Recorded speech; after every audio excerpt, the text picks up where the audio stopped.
Xander Bogaerts back in Boston over the weekend. Does he sound like a guy who misses it here? No. I don't think he does. No. And Milliken, you think he does? You think he misses it? 100%. I think he does because he's not very welcomed over in San Diego. It's not his team like the Red Sox were his team when he was here. That's Manny Machado's team. And I'd argue Fernando Tatis Jr. right after him.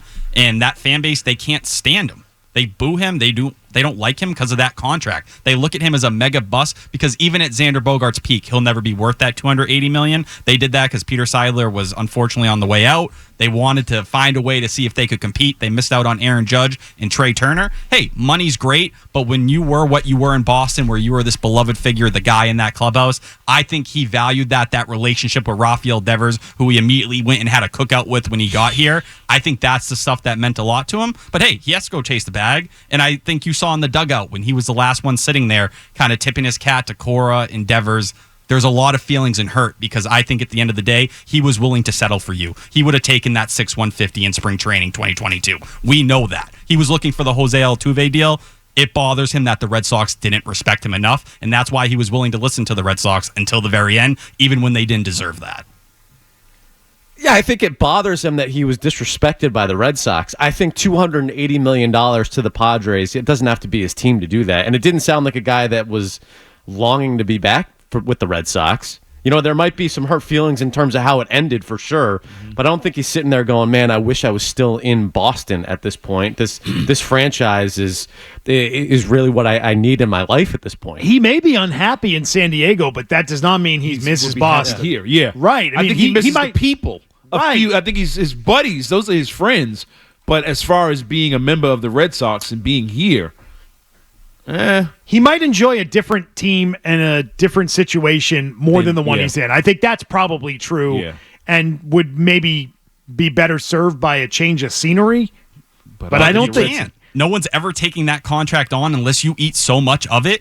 And I think you go back to who Xander Bogaerts' idol is. It's Derek Jeter. Slow down. You know that guys with bad contracts get traded in this league and that teams eat money on them. But he is the worst contract. I mean, the Red Sox have dumped guys several times. Thank you, LA Dodgers, for that. I mean, there's ways out of the deal. They're going to have to eat a lot of the money, but they might move him at some point. I think he's the worst deal in baseball right now. I think it's that hard of a contract to move. Do you have a contract that's worse than that? He's already moved to second base. He's no longer playing shortstop anymore. That happened in year 2. This is what happens when you're approaching 32 years old and you're on a relatively new deal for that kind of money. Listen, we all thought the deal was nuts. I don't think anyone said when he went to San Diego that, the Red Sox should have done that deal. I'm not sure we were saying that. What we were saying was, how did they blow this? How did they not get this guy signed? How did they screw this up so badly? Why is it that they don't even want him? Why are they feigning, crying in the Delta Lounge when Xander Bogaerts tells them he's leaving? Like, what are we doing? Right? That was John Lester 2.0. It was the same thing. How did you let it get to the point where you had the opportunity to get to free agency and get that offer from the Padres? Right. That's what it was about. You heard him yesterday go on a rant about how much he wanted to play with Ceddanne Rafaela, another guy from the islands where he's from. That connection, how much that would have meant to him, how cool it was watch. This was a guy who grew up idolizing Derek Jeter. That was his idol, a guy who stayed with one team for his entire career, who wore that number 2, who wanted to live that lifestyle, and he didn't get it. And that franchise spit on him at the end and basically just told him, hey, we don't think you're worth just, the money you deserve, Trevor Story money, for a guy that Xander Bogaerts outperformed Trevor Story and did it regularly, including in Boston that first year, and they still weren't even willing to bend for you despite you being a 2-time champion here. That stuff eats away at him. I think it hurts him. Yeah, money's great, all that.